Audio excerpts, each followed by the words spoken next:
पाकिस्तान में आज पहला रोज़ा है। मुनाफाखोर रमज़ान शुरू होते ही कंट्रोल से बाहर है। हुकूमती रिट कहीं नजर नहीं आ रही। मुल्क भर में हर जगह दुकानदारों का राज है। जराइम पेशा अफराद पाक चीन दोस्ती का नाजायज फायदा उठाने लगे। शादी के नाम पर पाकिस्तानी लड़कियों को चीन ले जाकर जिस्म फरोशी पर मजबूर करने वाला चीनी गिरोह पकड़ा गया। हुकूमत आंखें खोले।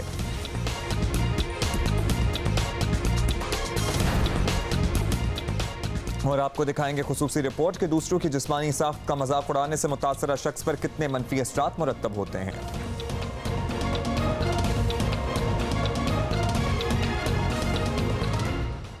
रमजानुल मुबारक का पहला रोज़ा है और मुनाफाखोरों ने छुरियां तेज कर ली हैं। सरकारी प्राइस लिस्ट पर अमल होता कहीं नजर नहीं आ रहा और पेट्रोलियम मसनूआत की कीमतों में इजाफे ने रही सही जो कसर थी वो भी पूरी कर दी है। और रमजानुल मुबारक की आमद के साथ ही खाने पीने की अशिया की कीमतें भी आसमान से बातें करने लगी हैं और बाज़ारों में सरकारी जो नर्ख हैं उनसे कई गुना ज़्यादा कीमत पर फल और सब्जियों की फ़रोख्त हो रही है। सरकारी प्राइस लिस्ट बिल्कुल गायब है। हाँ, कराची में आलू का सरकारी रेट 20 रुपए फी किलो मुकर्रर किया गया है, लेकिन बाजार में 50 रुपए फी किलो फरोख्त हो रहा है। और इसी तरह टमाटर का सरकारी रेट 32 रुपए फी किलो है, लेकिन इसकी कीमत भी बाजार में तकरीबन दुगनी है। और बाजार में प्याज 42 के बजाय 7 रुपए फी किलो, जबकि केला 50 के बजाय 140 रुपए फी दर्जन फरोख्त हो रहा है। बाय द वे केला 50 रुपए फी दर्जन कौन सी सदी में फरोख्त हो रहा था? To be I am surprised. इसी तरह अमरूद 105 के बजाय 120 रुपए और सेब 137,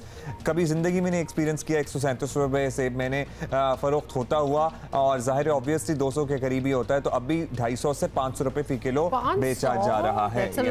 एनीवे, जल्दी से आपको ये भी बता दें कि मुल्क भर में फलों और सब्जियों के अलावा दूध, गोश्त समेत दीगर अशिया की कीमतें भी आसमानों से बातें कर रही हैं। और लाहौर में भी सूरत हाल मुख्तलिफ नहीं है। अगर आप समझ रहे हैं सिर्फ इधर ही का हम बता रहे हैं, हम एक्चुअली ऑल अक्रॉस आपको बता रहे हैं। पेशावर में भी दुकानदारों की मनमानियाँ जो हैं वो बिल्कुल जारी हैं, तो लिहाजा ये सूरत हाल हमने आपको बताई है। लेकिन we should talk a little more on this. और हमें कौन ज्वाइन कर रहे हैं इस वक्त? कमिश्नर कराची इफ्तिखार शिलवानी से हम बात करते हैं। बहुत शुक्रिया शिलवानी साहब, आपने वक्त दिया। बताइएगा इफ्तिखार साहब कि आप लोगों ने एक्चुअली फलों सब्जियों की रेट लिस्ट तो बना दी है, लेकिन नज़र आ रहा है कि इस पर अमल नहीं किया जा रहा। 135 रुपये सेब आई वंडर कहीं मिल रहा हो, या 50 रुपये दर्जन केला कहीं नहीं दस्तयाब है। तो सरकारी रेट्स पर अमल कराना भी आप ही की जिम्मेदारी है, वो कैसे मुमकिन बनाएंगे?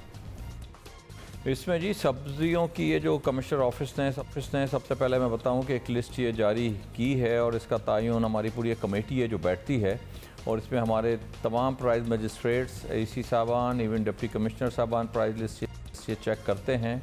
और इस पर पिछले ही तकरीबन मैं कहूँ 7-8 दिन में हमने तकरीबन 9 लाख से के करीब इन पर जुर्माने किए हैं। पिछला जो ये दूध की जब कीमतें बढ़ी थी उस पर भी हमने जुर्माने किए। तो हमारा पूरा मेकैनिज़म बना हुआ है। जिन अफसरान के पास मजिस्ट्रियल पावर्स होती हैं वो जाते हैं और ये रेट लिस्ट जिनके पास अवेज़ा नहीं होती और जो इस पर इसकी पाबंदी नहीं करते उनके बाकायदा जुर्माने होते हैं। और 3 दफ़ा जुर्माने के बाद ये सील भी किया जा सकता है और जो दुकानदार इस पर अमल दरामद नहीं करते उनको इवन हम जेल भी भेज। हम पर्सपेक्टिव थोड़ा सा चेंज करना चाहते हैं और आपसे कुछ पूछना चाहते हैं कि रेट लिस्ट पर अमल ना करने वाले दुकानदारों के खिलाफ कार्रवाई को एक तरफ रख भी दिया जाए, लेकिन अमल दरामद ना करवा पाने वाले जो अफसरान हैं उनके खिलाफ तो कभी किसी ने कोई कार्रवाई नहीं की और ना ही हमने कभी सुना है कि ऐसा कुछ हुआ हो। तो क्या इन अफसरान से भी पूछताछ नहीं करनी चाहिए कि क्यों नहीं आप इन्फोर्स करें अगर हमने एक लिस्ट को सेट कर ही दिया है? देखिए जी, इसमें सबसे जो अफसरान जिनको ये रेट दिया गया है, जिनके पास ये मैंडेट है, जिनके पास मजिस्ट्रियल पावर्स हैं वही इसको चेक कर सकते हैं। और जो ये चेक नहीं कर रहे हैं उनको हमने नोटिस दिए हुए हैं। मैंने मिनिस्टर साहब जो हमारे हैं एग्रीकल्चर के, उन्होंने तकरीबन 2 मीटिंग्स की हैं मेरे ही यहाँ कमिश्नर ऑफिस में।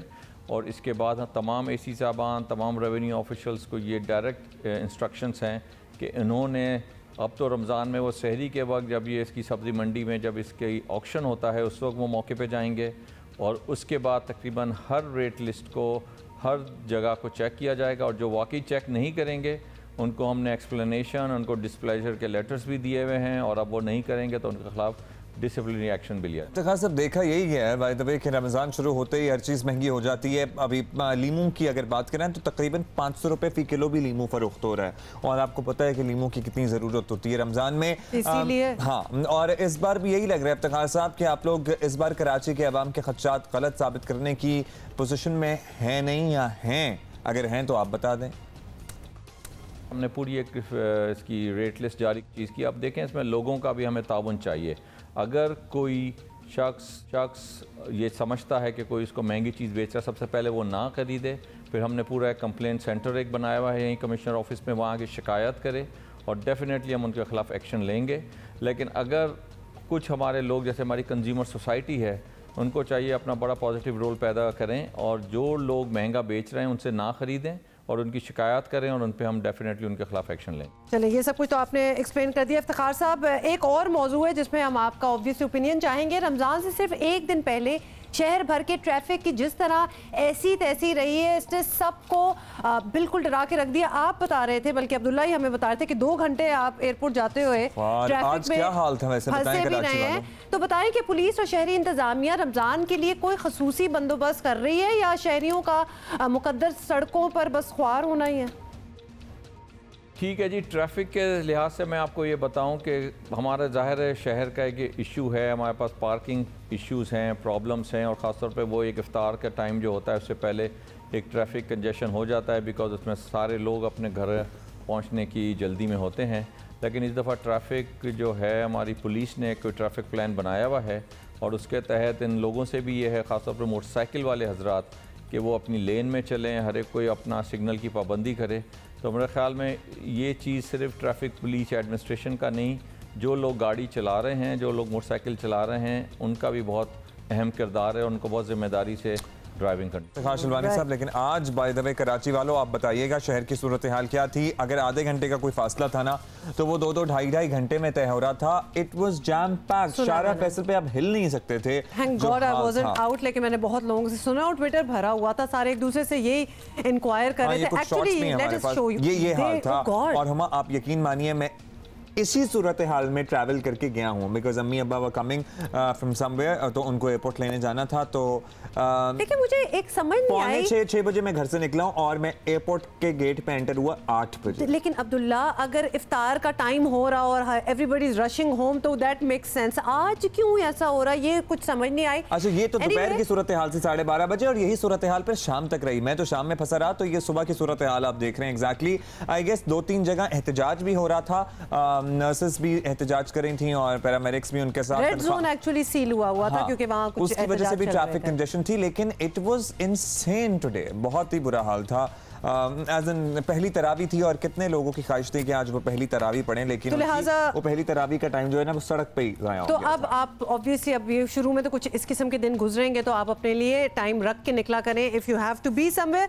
अच्छा, एक चीज़ जिसका हमें बड़ा ही मज़ा आता है हर रमज़ान में करने का, हम बड़ा कंपैरिजन करते हैं कि दुनिया में ड्यूरेशन जो है एक रोज़े का, एक दिन का रोज़ा जो है, उसका क्या ड्यूरेशन दुनिया में चल रहा है, तो किसका सबसे लंबा रोज़ा होगा, किसका सबसे छोटा होगा।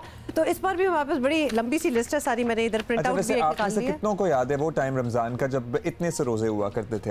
हमारे तो तकरीबन बचपन की बात होती थी, सर्दियों के रोजे 5:30 बजे तकरीबन रोजा खुल रहा होता था और सुबह भी काफी लेट बंद हो रहा होता था। लेकिन तब हम छोटे होते थे, तब भी हमें वो लंबे ही लगते थे। कम ऑन, अब कंपैरिजन में लगता है और सबसे मुश्किल काम सर्दियों के रोजे में फजर की नमाज के लिए वुजू करना होता था। लाहौर और इस्लामाबाद की या कहीं और की ठंड, लाहौर की ठंड, और आप वुजू करने एक्चुअली विश कि आप कोई ऐसे रास्ते में हो और आपको तयम्मुम ही बेहतर लगता था, क्योंकि खैर anyway, let us not talk about that, क्योंकि वो बड़ा मुश्किल हो जाता है सर्दियों में करना। So we have this list here, और आपको बता दें कि इस साल दुनिया भर में सबसे लंबा तवील रोजा कहाँ हो रहा है? रशिया में। और रशिया में ये होगा, रोजे का दौरानिया जो है आपको ज्यादा से ज्यादा होगा 20 घंटे और 45 minute, 20 hours and 45 minute, so almost 21 hours का रोजा है वहाँ। तो पीछे बच गए 3 घंटे, मतलब ये क्या करेंगे? रोजा खोलेंगे, खाना खाएंगे, फिर सहरी करेंगे। अच्छा जी, अब सबसे छोटे या मुख्तसर रोजे की बात करें तो अर्जेंटीना में 11 घंटे का सिर्फ रोजा है। एक्सीलेंट, मेरा ख्याल है अर्जेंटीना चलते हैं इस रमजान में। पूरा पाकिस्तानी को कहते हैं उठ के अर्जेंटीना पहुंच जाओ। अच्छा, और हम अपनी बात भी थोड़ा सा साथ साथ कर लें ताकि आप कंपैरिजन अच्छा से कर लें। पाकिस्तान में ज़्यादा से ज़्यादा 15 घंटे और 14 मिनट का रोज़ा होगा, और इसके अलावा दीगर मुल्क हैं जिनकी हम आपको एक फहरिस्त देने लगे हैं, जैसे कि आइसलैंड में रोज़ा 19 घंटे और 26 मिनट का होगा, और नॉर्वे में रोज़े का दौरानिया 18 घंटे 18 आवर्स एंड 43 मिनट्स, स्कॉटलैंड में 18 घंटे 14 मिनट, ईरान में 15 घंटे 26 minute. So Iran is near by Pakistan, तो तकरीबन इतना ही है। स्वीडन में 19 घंटे 43 मिनट, सो ऑलमोस्ट वही 20 घंटे की बात हो गई है। सऊदी अरेबिया 14 घंटे 37 मिनट, हमसे थोड़ा कम ही है, 1 घंटा ऑलमोस्ट। बरतानिया में 17 घंटे 51 मिनट, और इंडिया में है जी 14 घंटे 51 मिनट। तो बेसिकली हमने कहाँ डिसाइड किया, Argentina is the place to be. तो अगर तो आप उनमें से हैं, बहुत सी दुनिया होती है जो रमज़ान में ट्रैवल भी करती है, इसका मतलब ये नहीं है कि जहां वो जा रहे होते हैं वो वहां जाके रोजे नहीं रखते, लेकिन अगर आप ट्रैवल कर रहे हैं और आपने रोजे भी रखने हैं, Argentina is the place for you. 11 घंटे का बड़ी सीरियस इशू है जिसके बारे में हम आपसे बात भी करना चाहते हैं। पाकिस्तानी लड़कियों को झांसा देकर शादी करने वाले 8 चीनी बाशिंदे जो हैं वो पकड़े गए हैं, और बहुत संजीदा मामला है।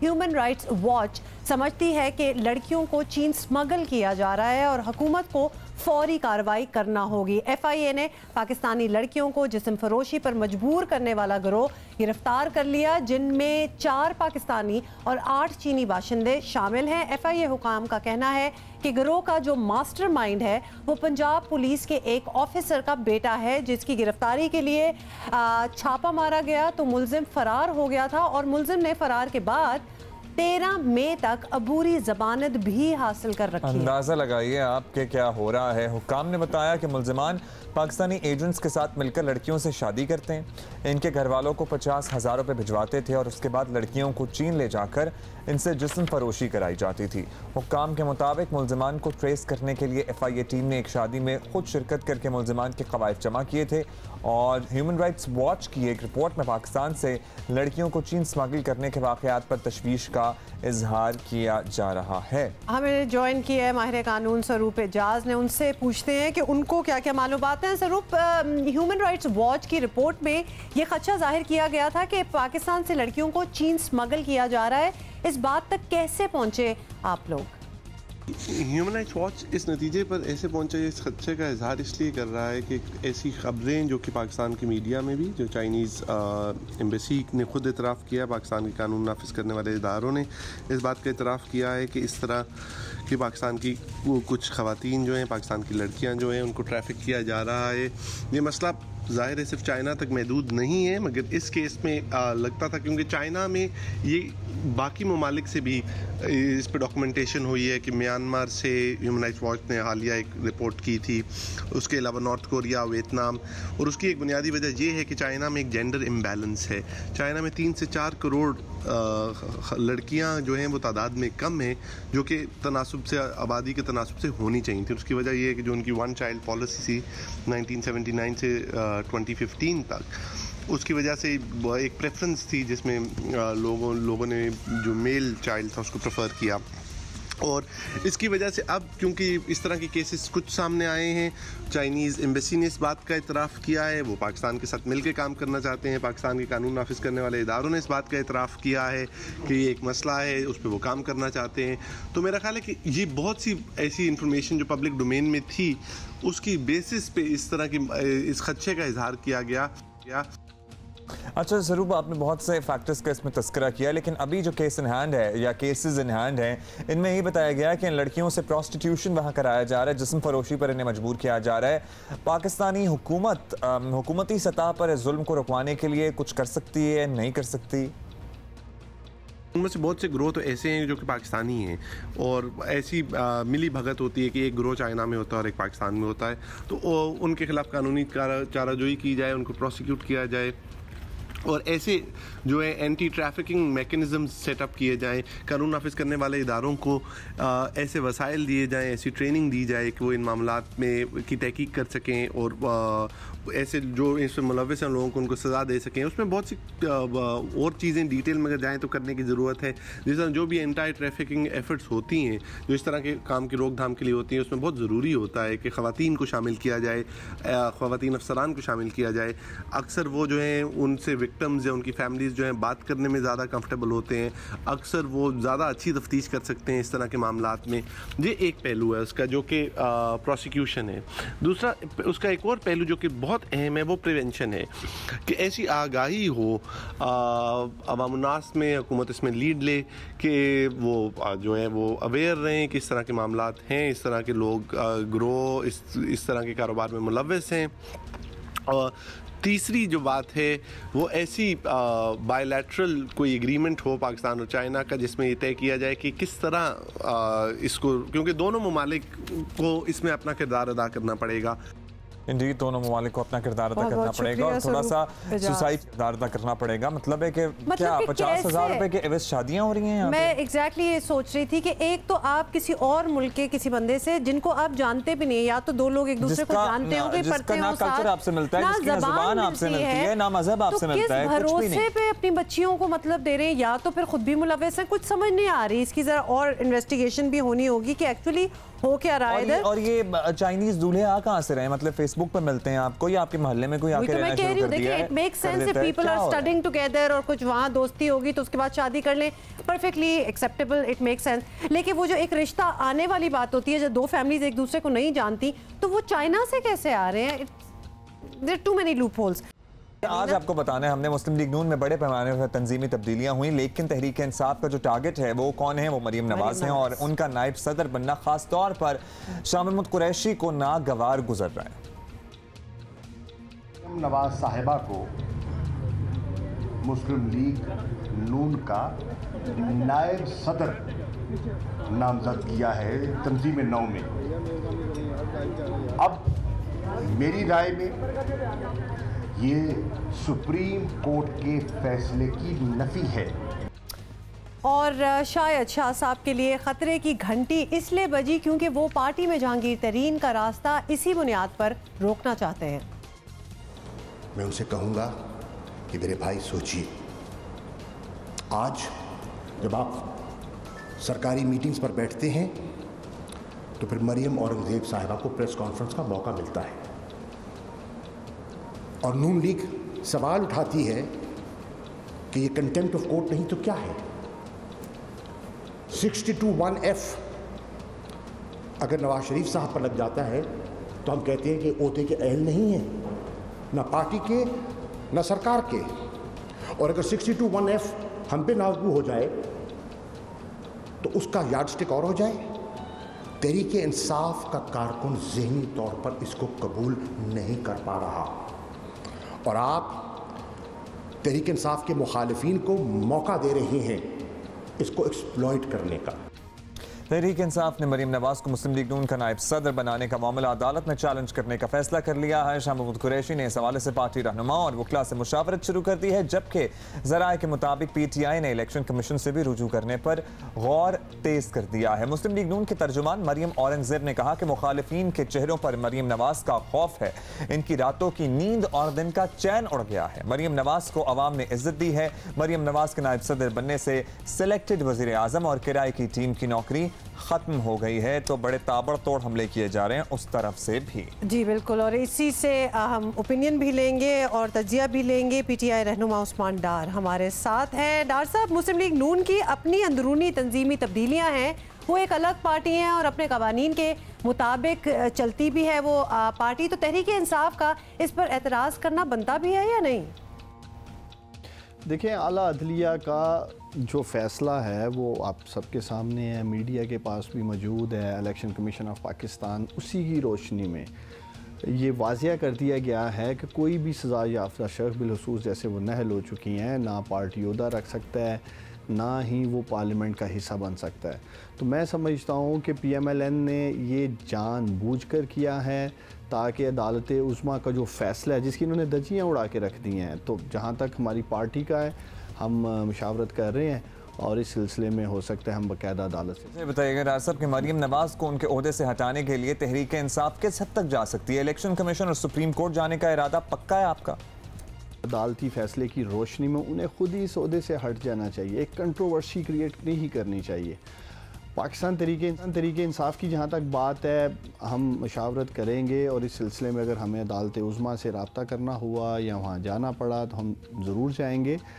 लेकिन कम अज़ कम PMLN को एज ए पार्टी ये ज़रूर देखना चाहिए कि जब अदालत का फ़ैसला आ चुका है कि एक नहल शख्स, सज़ा याफ्ता शख्स पार्टी का ओहदा नहीं रख सकता, इस तरह का मैसेज वो क्या मैसेज देना चाह रहे हैं, मैं ये सवाल उठाना चाहता हूँ आपके प्रोग्राम में मरियम नवाज साहिबा को ओहदा देकर, और दूसरी तरफ पाकिस्तान की आला अदलिया का एक फ़ैसला मौजूद है। तो ये एक कंट्रोवर्सी क्रिएट कर रहे हैं और इसका फ़ायदा कोई नहीं है। मरियम ना आपको अमली तौर पे नज़र आ रही हैं पार्टी पॉलिटिक्स में, ना वो आपको फील्ड में ग्राउंड में नज़र आ रही हैं।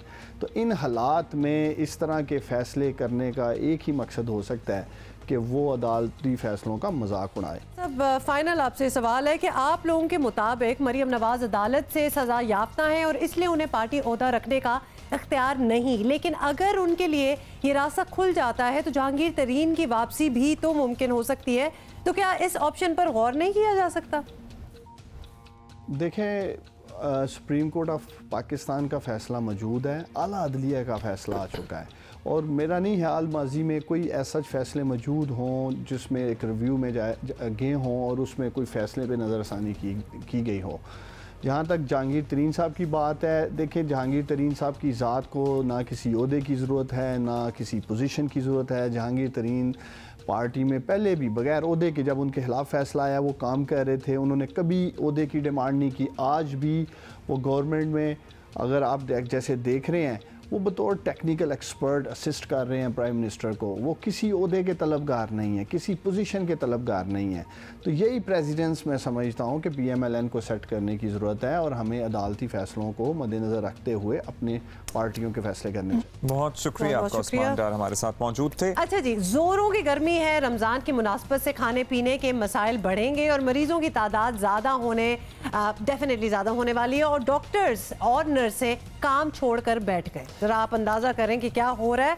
मसीहा और हुकूमत जल्द मसाइल का हल निकालें और पंजाब के यंग डॉक्टर्स कहते हैं कि जब तक हुकूमत बात नहीं सुनती तमाम अस्पतालों की OPDs बंद रहेंगी और 3 दिन में मुतालबात मंजूर ना हुए तो इंडोर में भी काम बंद कर देंगे। के अंदर ज़ेर हासिल डायलॉग्स ना हुए या इनके मुतालबात ना पूरे हुए तो जुमेरात से grand health alliance OPD closure के साथ साथ इंडोर क्लोजर करने पर मजबूर होंगे और इन तमाम ग्रैंड हेल्थ अलायंस के अरकान का ये ऐलान है कि इंडोर क्लोजर के साथ साथ दर्जा चहारम से ग्रेड 21 तक जैनिटोरियल स्टाफ, डॉक्टर्स, पैरामेडिक्स, नर्सिस, हर तरह की सर्विसेज पंजाब भर में विड्रॉ करेंगी। इंडोर क्लोजर से इनका मुराद था कि इंडोर सर्विसेज भी बंद कर देंगे। ये कराची में on the other hand press club के सामने नर्सों के एहतजाज के बायस मुतअद्दिद सड़कों पर ट्रैफिक जाम हो गया जो रात तक जारी रहा। Probably it was one of the reason जो आज ट्रैफिक का हाल था कराची में।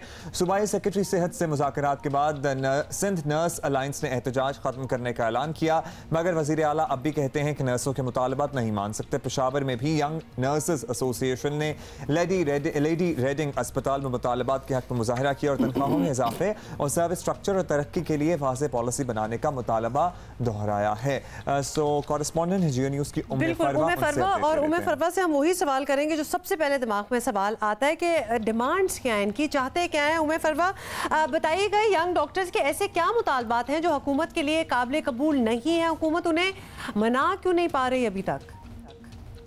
उनके एहतजाज की वजह जो है मेडिकल इंस्टीट्यूशन एक्ट पंजाब है, जिसमें तमाम सरकारी हस्पतालों को जो है ख़ुद मुख्तारी का इख्तियार जो है वो दे दिया जाएगा। वो अपने तमाम काम जो है अपनी मर्ज़ी से कर सकेंगे। अगर किसी को रुखसत पे भेजना है, किसी के ख़िलाफ़ कोई एक्शन लेना है, मेडिसिन मंगवानी है, यानी जो मशीनरी को ठीक करवाना है वो सब उनके पास इखेंगे। इस मेडिकल इंस्टीट्यूशन एक्ट के ख़िलाफ़ जो है यंग डॉक्टर्स एहतजाज कर रहे हैं और इसका एहतजाज करने का मकसद ये है, वो कहते हैं कि इससे सरकारी हॉस्पिटल्स जो हैं प्राइवेटाइज हो जाएंगे और प्राइवेटाइज होने से जो गरीब हैं मरीज़ आते हैं, गरीब मरीज़, उनका इलाज जो है मुफ्त नहीं हो सकेगा। और वो इसी बात को लेकर इसी एक्ट के ख़िलाफ़ जो है अपना एहतजाज जारी रखे हुए हैं। हुकूमत जो है, हुकूमत पंजाब या वज़ीर आला जो सेहत है, वो उस हवाले से उनको बिल्कुल भी मनाने की कोशिश नहीं कर रही। वो कह रही है कि इस एक्ट के आने के बाद से बहुत ज़्यादा आवाम को फ़ायदा हो जाएगा, सरकारी हॉस्पिटल्स की हालत ज़ार जो है वो काफ़ी हद तक बेहतर हो जाएगी। वजह जो भी हो, गरीब आवाम ज़ाहिर पिस रहे हैं, मरीज़ खार हो रहे हैं। अगर डॉक्टर्स को इनका एहसास नहीं है तो क्या हुकूमत पर लाजिम नहीं है कि वो कोई एक्शन ले? कोई ऐसा इदारा है जो इस सारी सूरत हाल को ओवरलुक कर रहा है और कोई मुज़ाकरात किए जाएँ, हल करें इस इशू को? वज़ीर सेहत जो है उनकी जानिब से भी इसी तरह से एक ज़िद का मुजाहरा जो है वो किया जा रहा है। वो कह रही हैं कि किसी सूरत भी जो है वो यंग डॉक्टर्स की जो उनको ब्लैकमेल किया जा रहा है, वो उसकी हड़ताल की वजह से वो इस पर कभी भी जो है इसको एक्ट को वापस नहीं लेंगे, इसको बिल को मंजूर करवाएंगे। उनका ये कहना है वज़ीर सेहत का कि हम चाहते हैं कि सरकारी हॉस्पिटल्स की हालत ज़ार जो है वो पहले से बेहतर हो जाए और इसी मेडिकल इंस्टीट्यूशन एक्ट को जो है वो इसलिए लाजमी लाया जा रहा है। इनके ख़िलाफ़ जो है यंग डॉक्टर्स के ख़िलाफ़ अभी तक कोई एक्शन जो है वो देखने में नहीं आया, क्योंकि माजी में पहले भी जब ये यंग डॉक्टर्स ने एहतजाज किया है तो चंद डॉक्टर्स के ख़िलाफ़ जब कार्रवाई होती थी तो जब उनके मुतालबात माने जाते थे वज़ीर सेहत के साथ, तो उसमें ये सूरत में होता था कि उनके खिलाफ जो भी एक्शन लिए जाते थे वो वापस ले लिए जाते थे। उनके यंग डॉक्टर्स के मुतालबात में ये भी शामिल होता था कि उनके खिलाफ जो कार्रवाइयाँ की जा रही वो वापस ले ली जाए, और अमूमन ये भी देखने में आया कि वो वापस ले भी जाती। राइट उम्मे फरवा, फाइनली आपको क्या लगता है कि कब तक ये मसला हल हो जाएगा? अगर तो इनके मुतालबात मान लिए जाते हैं तो उस सूरत में अगर मेडिकल जो एक्ट है उसको वापस ले लिया जाए तो उस सूरत में मुमकिन है कि यंग डॉक्टर्स जो हैं वो ओपीडीज़ में चले जाएं और अपना काम शुरू कर दें। लेकिन हुकूमत की तरफ से भी कोई ऐसी सूरत हाल दिखाई नहीं दे रही कि वो यंग डॉक्टर्स को बिठाएंगे और इनके मुतालबात मंजूर कर लें, क्योंकि इस वक्त वज़ीर सेहत पंजाब जो है वो चाहती हैं कि हर सूरत मेडिकल इंस्टीट्यूशन एक्ट जो है पंजाब का वो हर सूरत पंजाब असम्बली में है पेश करने के साथ साथ इसकी मंजूरी दी जाए ताकि जो हॉस्पिटल्स की हालत ज़ार है उसमें कुछ बेहतरी आ सके। तो अभी कुछ नहीं कहा जा सकता जब तक इनके मुतालबात नहीं माने जाएंगे यंग डॉक्टर्स के, उस वक्त तक ये इसी तरह से एहतजाज का सिलसिला जो है जारी रखेंगे। जी, एहतजाज जारी रहने की वजह से जाहिर है कि लोग सफ़र कर रहे हैं, गरीब लोग सफ़र कर रहे हैं। जो अफोर्ड कर सकता है वो तो जा सकता है प्राइवेट अस्पताल, लेकिन गरीब कहाँ जाएगा? शुक्रिया आपका उम्मे फरवा।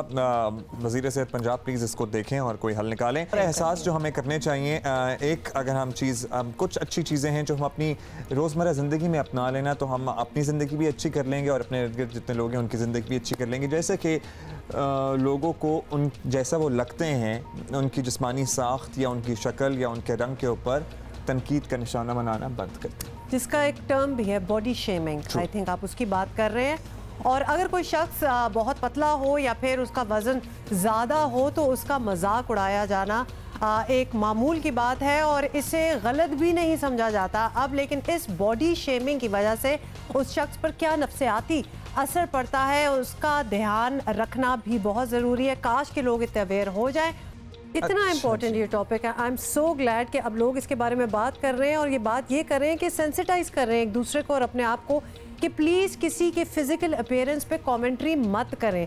उनके टैलेंट्स, उनकी कैपेबिलिटीज़, उनकी ज़िंदगी कुछ और है, आपकी कुछ और है। आपको कोई हक नहीं है किसी और को कहें। We have all gone through it. बल्कि ये रिपोर्ट के दौरान अब्दुल्ला और मैं अपने भी किस्से डिस्कस कर रहे थे कि how when we were young और जो भी हमें इश्यूज़ थे। फॉर इंस्टेंस यहाँ तो आप मोटापे की एक किस्म देख रहे थे जो बहुत पतले लोग होते हैं। Like myself when I was young I used to be stick thin, मतलब बहुत पतली। उस पे भी बॉडी शेमिंग होती थी, उस पे भी बॉडी तो शेमिंग लिहाजा होती थी। हर किसी के अपने अपने होते हैं। पर्टिकुलरली हुमा बड़ों की तो बात एक तरफ, बच्चों को बहुत साइकोलॉजिकल इश्यूज हो जाते हैं। For instance I have seen kids in my family जिनको अगर कोई मोटा कह दे वो बच्चे खाना बंद कर देते हैं। वो बच्चे खाना बंद कर देते हैं। I have seen these cases in a very closed circle. So please, particularly बच्चे मोटे होते हैं, क्यूट भी लग रहे होते हैं, उनको मोटू और गपुलू और पहलवान और कितना खाओगे please. Motu is a nickname, मतलब वो बड़े हो जाते हैं, वो शायद पतले भी हो जाते होंगे लेकिन उनका नाम मोटू रह जाता है बिकॉज बचपन से उनको ये कहा जा रहा होता है। ऑन द कॉन्ट्री जो बहुत पतले लोग होते हैं उनको खाने की इतनी आदत डाल दी गई होती है कि वो बेचारे जब बड़े भी हो जाते हैं they start putting on weight, लेकिन वो अपने आप को कंट्रोल नहीं कर सकते क्योंकि वो साइकोलॉजिकली डैमेज हो चुके होते हैं, they have just been taught to eat, और वो फिर बड़े होके ऑन द कॉन्ट्ररी बहुत मोटे हो जाते हैं, जो बहुत पतले लोग होते हैं बचपन में, तो बहुत इश्यूज हो जाते हैं। अच्छा जी, और ये वही बात है ना कि बस हम फजूल वक्त में फजूल कमेंट करते हैं, हम इन सब चीजों को कंट्रोल किया जा सकता है, और हम कितना फजूल वक्त में कितना फजूल कमेंट करते हैं ये हम आपको बताते हैं। एब्सोल्युटली, जिसको गॉसिप भी कहते हैं। तो लिहाजा अब एक यूनिवर्सिटी है जी जिसका नाम है यूनिवर्सिटी ऑफ कैलिफोर्निया रिवरसाइड, और उन्होंने एक रिसर्च की है और मालूम हुआ है कि लोग दिन में कोई एवरेज आपको बताएं 52 मिनट्स जो है वो गॉसिप करते हैं, यानी ऑलमोस्ट 1 घंटा दिन का जो है वो गॉसिप में निकाल देते हैं, गपबाजी में लगा देते हैं। और रिसर्च से बात सामने आई है कि गरीब लोगों की निस्बत अमीर लोग ज्यादा गप्पे हाँकते हैं, जाहिर है क्योंकि उनके पास टाइम ज्यादा होता है, उनके पास काम करने को होता है। और रिसर्च में ये भी सामने आया है कि जवानों की गॉसिप के मौजूआत बूढ़े अफराद के मुकाबले में ज्यादातर नेगेटिव होते हैं। तो वो लोग जो यंग हैं, यंग अडल्ट्स हैं, वो जब बात करते हैं दोस्तों से तो दूसरों पर तनकीद ज्यादा करते हैं। और एक और पॉइंट जो बहुत ही इंपॉर्टेंट है, एक पॉइंट जो बहुत ही इंपॉर्टेंट है इस रिसर्च से निकला है कि वो जो एक कहा जाता है कि खवातीन ज्यादा बातें करती हैं और गॉसिप करती हैं, ऐसी कोई चीज़ नहीं है। आदमी भी एग्जैक्टली उतनी गॉसिप करते हैं, उतना ही टाइम लगाते हैं। और आई एम सो ग्लैड इस किस्म की रिसर्चेस भी हो रही हैं ताकि हमें भी एहसास हो। एक चीज़ जिससे आपको बहुत ज़्यादा पता चल जाता है, चले ये तो गॉसिप की बात हो रही है, कभी कभार हम अपने फ़ोन पे होते हैं और सोशल मीडिया पे लोगों की तस्वीरें देखने में घंटों लगा देते हैं। तो अपने आप को ट्रैक करने के लिए ऐप्स मौजूद हैं जो आपको एक कितना आपने टाइम वेस्ट किया है, कितना आपने एक्चुअल काम किया है, वो रिकॉर्ड करती हैं और आपको बताती हैं। जो नए वाले आईफोन हैं ये आपको बताते हैं कि आपने कितना स्क्रीन टाइम या तो कम किया है या ज्यादा किया है पिछले हफ्ते। And I must tell you there was a time, मतलब कल पिछले हफ्ते की बात है, जहां इंस्टाग्राम पे मैंने चेक किया कि मैंने कोई दिन में 40 मिनट्स गुजारे थे इंस्टाग्राम पे, हालांकि मैंने कोई तस्वीर भी शेयर नहीं की थी उस दिन, मैं लोगों की तस्वीरें देखने में 40 मिनट गुजार दिए। तो मेरा ख्याल है कि अब हम इन सब चीजों को ठीक कर सकते हैं, 1 by 1 लेकर चल सकते हैं, रोज किसी न किसी अच्छी बात पे बात करेंगे। आप हमें लिख के भेज सकते हैं Geo Pakistan TV. We are going to see you इंशाल्लाह tomorrow sehri time. Yes, have a great sehri, first रोजा।